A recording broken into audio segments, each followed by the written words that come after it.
चलो आज के मार्केट के बारे में देखना शुरू करते हैं। ओपनिंग कल हमने डिस्कस किया था, फ्लैट टू गैप अप हो सकता है, थोड़ा सा फ्लैट ही खुला मार्केट, थोड़े बहुत फ्लैट के चांस लग रहे थे। उसके बाद 9:15 इनिशियली मार्केट में वॉल्यूम ऊपर की तरफ आया, इंट्राडे की पोजीशन नीचे की तरफ आई, वॉलेटाइल यहाँ पर सिचुएशन दिखाई दी, जहाँ पर नीचे की तरफ जो सपोर्ट है अभी 250 को ही बोल सकते हो, इंट्राडे का क्रॉसओवर है। बाकी बॉटम जो फिलहाल के लिए है 200 को मान सकते हो। सुबह 180 की लाइन मैंने इसीलिए खींच दी थी, ऑलरेडी मार्केट चालू होने के पहले ही खींच दी थी। ऊपर की तरफ जो रेजिस्टेंस का एरिया है वो है 300, वॉल्यूम बुलिश है 100%, क्रॉसओवर भी है यहाँ पर, तो ये 300 हो जाएगा। यही दो लाइन ऑलरेडी ड्रॉ दिख रही हैं आपको, जो हमने खींची थी प्री मार्केट पे। उसके बाद हमारा अगला नियम है 9:19 तक का वेट करना। हमने 9:19 तक इंतज़ार किया, मार्केट के डेटा को रीड किया। दोनों तरफ कोई खास पैनिक सिचुएशन नहीं है, थोड़ा सा वॉल्यूम भी है ऊपर की तरफ, प्रेशर आ सकता है, और पहली कैंडल ने वो प्रेशर को दिखाया भी, ऊपर की तरफ गई और लग रहा था कि चलो ये 300 वाला ट्रेड हमको मिल जाएगा ऊपर 300, लेकिन वैल्यू पे ही मार्केट रेजिस्टेंस लेकर नीचे आ गया। मतलब 19 के ट्रेड गिरा तो 300 सही, बट मोस्टली लोगों की ट्रेड छूट गई होगी। कुछ ने ले लिया था वो एक अलग बात है, बाकी मैक्सिमम लोगों की छूट गई होगी क्योंकि एक्सटेंशन तक नहीं गया है। उसके बाद 9:19 पे ही सपोर्ट का लेवल चेंज होके हमारा 250 हो गया था, जो कि 228 है।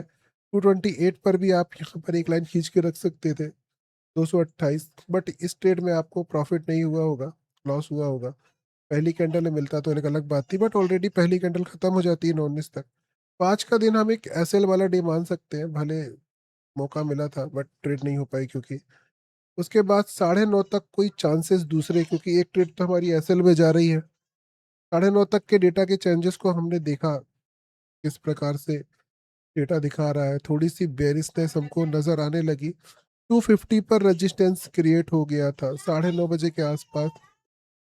नीचे की तरफ मार्केट 200 तक ही जाते दिख रहा है, मतलब जहां पर लाइन सुबह सुबह दिख रही थी 180 की, वहीं तक जाते दिख रहा है। तो यहाँ तक मार्केट का बॉटम दिख रहा था और ऊपर 250 का रेजिस्टेंस आ गया था 9:30 बजे। लेकिन मार्केट की कैंडल जो है 232 पर खड़ी थी। अगर ये थोड़ा सा और स्पाइक मार के नीचे आता तो आपको दोबारा अपॉर्चुनिटी मिल जाती, बट ये भी नहीं मिली।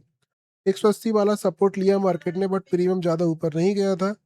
आज का दिन दिख तो रहा है बट कुछ कर नहीं सकते। फिर धीरे धीरे दिख रहा था, क्रॉसओवर्स काफ़ी स्पीड से आ रहे थे, वॉल्यूम भी आ रहा था नीचे, बट प्रॉपर एंट्री आज सही नहीं मिल रही थी। खैर, इसको ऐसे दिनों को अगर छोड़ भी दो तो कोई दिक्कत नहीं है, नहीं तो ट्रेंड इज योर फ्रेंड बना लो। ऐसा होने के बाद मूविंग एवरेज का साथ लो, जो अपन करते हैं कभी कभी। उसके बाद शाम का मार्केट देखते हैं हम सीधे 2:30, 2:30 बजे के आसपास। 2:30 बजे के आसपास हमारे साथ अभी अच्छा होते होते भी धोखा हो गया। क्या हुआ वो भी देखते हैं।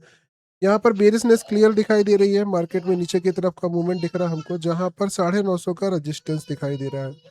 वॉल्यूम बेरिस है, नीचे की तरफ 100% विथ क्रॉस ओवर 879 पर है। 879 तक का मार्केट हमको क्लियरली दिख रहा है।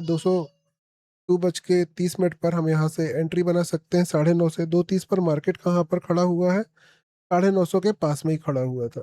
मतलब जहाँ पे खड़ा है बस एंट्री ले लो, क्योंकि एग्जैक्टली 2:30 पे ही कोई तो आके बैठेगा नहीं एंट्री लेने। तो 4-5 मिनट पहले ही एंट्री मिल जाती है और आराम से मिल जाती।